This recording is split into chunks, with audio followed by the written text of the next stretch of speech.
अस्सलाम वालेकुम नाज़रीन, मैं हूं आसिम खान और आप देख रहे हैं BBN चैनल। आइए देखते हैं आज की top 10 news.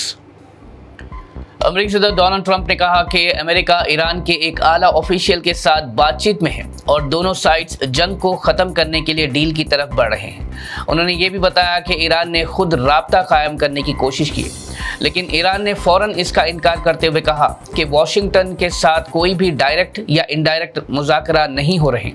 Iranian parliament speaker Mohammad बाग़र ने कहा है कि यूएस के साथ कोई नेगोशिएशंस नहीं हुई और इस तरह के दावे को फेक न्यूज़ करार दिया।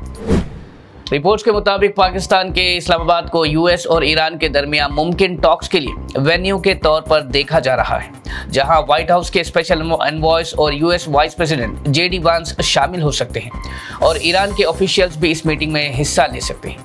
पाकिस्तान ने अपना कैपिटल इस डिप्लोमेटिक स्टेप के लिए सजेस्ट किया है, जहां दोनों तरफ के नुमाइंदे वेस्ट एशिया कॉन्फ्लिक्ट के हल और नेगोशिएशंस को आगे बढ़ाने के लिए बैठक कर सकते हैं। तज्जिया निगारों का कहना है कि अगर दोनों साइड्स इस्लामाबाद में बैठक के लिए रजामंद हो जाते हैं तो ये रीजनल टेंशंस को कम करने और डायलॉग का रास्ता कायम करने का एक अहम मौका बन सकता है।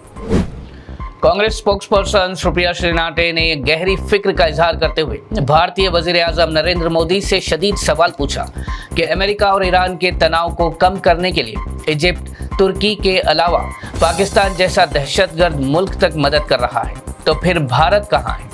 उन्होंने कहा कि ऐसे हाई स्टेक्स टॉक्स में भारत का हिस्सा ना होना और सिर्फ धुरंधर मूवी प्रमोशन और रेड लेजर आइड रील्स बनाने में मसरूफ रहना फॉरेन पॉलिसी की खुली नाकामी को दिखाता है। श्रीनाटे ने कहा कि पाकिस्तान जैसे मुल्क का इस डिप्लोमेटिक प्रोसेस में शामिल होना बिल्कुल कबूल नहीं है। Leader of opposition Rahul Gandhi ने लोकसभा में शदीद तनकीद करते हुए कहा कि वज़ीर-ए-आज़म नरेंद्र मोदी ने वेस्ट एशिया क्राइसिस पर अपनी तकरीर में अमेरिका का नाम तक नहीं लिया और उन पर इल्ज़ाम लगाया कि वो 100% डोनाल्ड ट्रंप के कंट्रोल में है। राहुल गांधी ने कहा कि मोदी पार्लियामेंट में खुली बहस से बच रहे हैं और उनका मौक़िफ़ कमज़ोर नज़र आ रहा है। उन्होंने ये भी दावा किया कि हुकूमत की पॉलिसीज़ खासकर अमेरिका के साथ ट्रेड और फॉरेन पॉलिसी के हवाले से भारत के मफादात के खिलाफ नज़र आ रही है। राहुल गांधी के इस बयान के बाद सियासी माहौल में हलचल देखने को मिली। पेट्रोलियम मिनिस्ट्री की जॉइंट सेक्रेटरी सुजाता शर्मा ने कहा कि कमर्शियल एलपीजी की सप्लाई को बेहतर बनाने के लिए मरकजी हुकूमत तमाम मुमकिन कोशिशें कर रही है और एलोकेशन को बढ़ाकर तकरीबन 50% तक कर दिया गया है। रिपोर्ट के मुताबिक रेस्टोरेंट, ढाबास, होटल्स और कैंटीन्स जैसे सेक्टर्स को तरजीह दी जा रही है जहां डिमांड ज़्यादा है। सुजाता शर्मा ने ये भी बताया कि रियासतों को पीएनजी नेटवर्क बढ़ाने पर 10% एक्स्ट्रा एलपीजी सप्लाई दी जा सकती है। साथ ही ब्लैक मार्केटिंग और होर्डिंग को रोकने के लिए सख्त निगरानी और रेड्स भी की जा रही है ताकि सप्लाई चेन मुस्तहकम रहे और कमर्शियल यूजर्स को राहत भी मिले।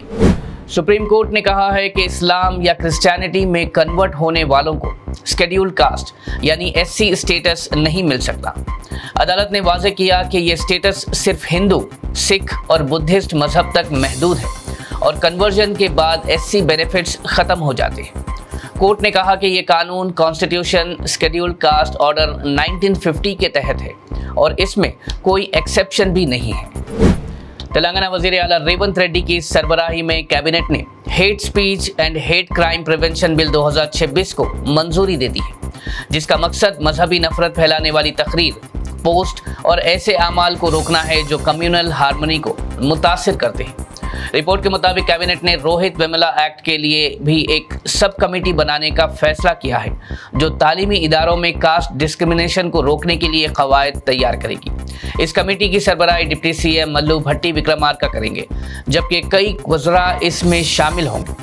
इसके अलावा कैबिनेट ने गिग वर्कर्स के लिए welfare bill, advocates protection bill और पेरेंट सपोर्ट बिल को भी मंजूरी दी है।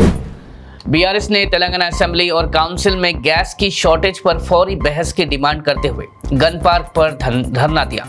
बीआरएस ने एडजर्नमेंट मोशंस जमा कराए हैं ताकि इस मसले को फौरन उठाया जाए, क्योंकि एलपीजी की सप्लाई की कमी आम घरों, छोटे ताजिरों, होटल ओनर्स, हॉस्टल्स और वेलफेयर इंस्टीट्यूशंस को शदीद मुतासिर कर रही है। बीआरएस ने मरकजी और रियासती हुकूमत से दरख्वास्त की है कि गैस सिलेंडर्स की सप्लाई को बेवकाफ़ और मुस्तहकम बनाने के लिए फौरी कदम उठाए और लेजिस्लेचर में इस मसले पर जिम्मेदारी से बहस की जाए ताकि अवाम को मजीद मुश्किलात का सामना ना करना पड़े।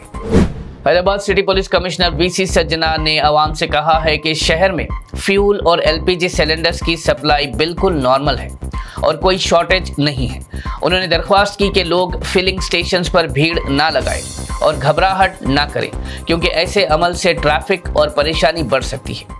वीसी सज्जनार ने बताया कि हैदराबाद सिटी पुलिस तमाम मुतालिका डिपार्टमेंट्स के साथ मिलकर सूरत हाल का जायजा ले रही है और आवाम से अपील की है कि वो अमन के साथ रहें और अफवाहों पर यकीन ना करें। उन्होंने मजीद कहा कि अथॉरिटीज़ के साथ पूरी तरह ताउन करें ताकि नॉर्मल हालात बरकरार रहें।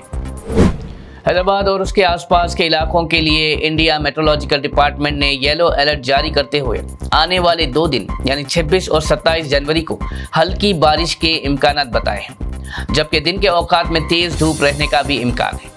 रिपोर्ट के मुताबिक आईएमडी ने कहा कि क्लाउड बिल्डअप और अनस्टेबल वेदर कंडीशंस की वजह से हल्की या मॉडरेट बारिश हो सकती है, जिससे अवाम को गर्मी से राहत मिल सकती है। आईएमडी ने अवाम से दरख्वास्त की है कि सफ़र और बाहर की सरगर्मियों में एहतियात बरतें।